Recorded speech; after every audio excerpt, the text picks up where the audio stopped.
नमस्ते। चलिए फटाफट एक नजर डालते हैं हाल ही की कुछ बड़ी सुर्खियों पर।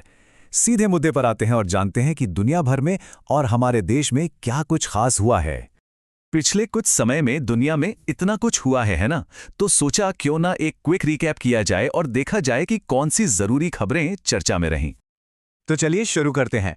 सबसे पहले चलते हैं एक वर्ल्ड टूर पर और देखते हैं कुछ बड़ी ग्लोबल हेडलाइंस। पहला सवाल, आजकल स्टूडेंट्स के फोकस और मेंटल हेल्थ को लेकर काफ़ी बातें हो रही हैं, राइट? तो ऐसी कौन सी कंट्री है जिसने स्कूल क्लासरूम में मोबाइल फ़ोन को पूरी तरह बैन करने का कानून पास कर दिया है? और जवाब है ऑस्ट्रेलिया।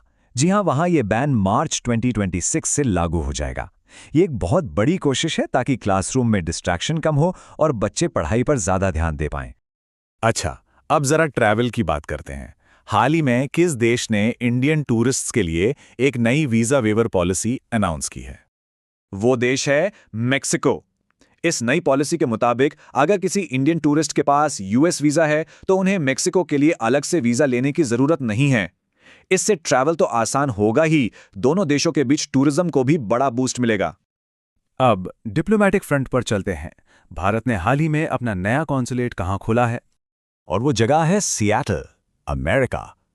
सियाटल, जो कि दुनिया के सबसे बड़े टेक हब्स में से एक है, वहां कॉन्सुलेट खोलना साफ साफ दिखाता है कि इंडिया और अमेरिका के बीच टेक्नोलॉजी और ट्रेड पार्टनरशिप कितनी गहरी हो रही है। ग्लोबल स्टेज से अब आते हैं अपने देश भारत में। देखते हैं कि यहाँ क्या कुछ जरूरी डेवलपमेंट्स हुए हैं। इंफ्रास्ट्रक्चर की बात करें तो कौन सा राज्य है जिसने हाल ही में रेलवे में एक बड़ा माइलस्टोन अचीव किया? और वो राज्य है हरियाणा। जी हाँ, हरियाणा ने अपने रेलवे ट्रैक्स का 100% इलेक्ट्रिफिकेशन पूरा कर लिया है। सस्टेनेबल ट्रांसपोर्ट की दिशा में ये एक बहुत ही ज़बरदस्त कदम है। ओके, अब सोशल वेलफेयर सेक्टर में आते हैं। किस राज्य सरकार ने अपने म्यूनिसिपल कर्मचारियों के लिए एक बड़ी नई बीमा योजना की घोषणा की है? स्क्रीन पर जो ये रकम दिख रही है, 1 करोड़ रुपए, ये इंश्योरेंस अमाउंट महाराष्ट्र सरकार ने अनाउंस किया है। सोचकर देखिए, इससे म्यूनिसिपल कर्मचारियों और उनके परिवारों को कितनी बड़ी फाइनेंशियल सिक्योरिटी मिलेगी। ऐसा ही एक और बेहतरीन काम किया है मध्य प्रदेश ने। वहां ई भविष्य इनिशिएटिव शुरू किया गया है। इसका मकसद सिंपल, पेंशनर्स को टाइम पर उनकी पेंशन मिले। टेक्नोलॉजी का क्या सही इस्तेमाल है। चलिए अब बिजनेस और कॉर्पोरेट वर्ल्ड की तरफ चलते हैं, देखते हैं वहां क्या बड़ी डील्स हुई हैं। तो बिजनेस वर्ल्ड में भी काफी हलचल रही।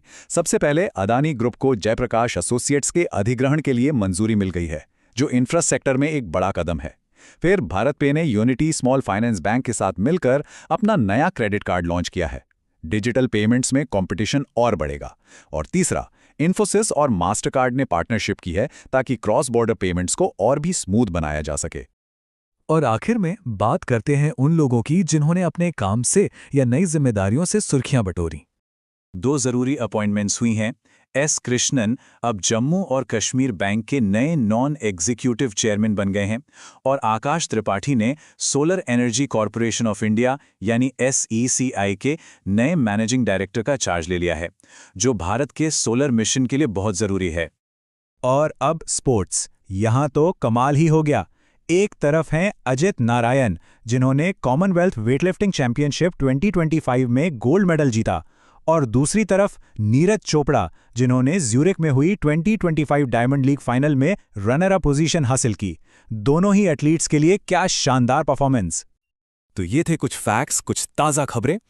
लेकिन ये सिर्फ खबरें नहीं है, इनके पीछे कहानी है। सोचकर देखिए, ऑस्ट्रेलिया के क्लासरूम से लेकर सियाटल के कॉन्सुलेट तक, हरियाणा के रेलवे ट्रैक से लेकर ज्यूरिक के स्पोर्ट्स ग्राउंड तक, ये सारी खबरें मिलकर एक बड़ी पिक्चर बनाती हैं, टेक्नोलॉजी की, डेवलपमेंट की और इंसानी जीत की।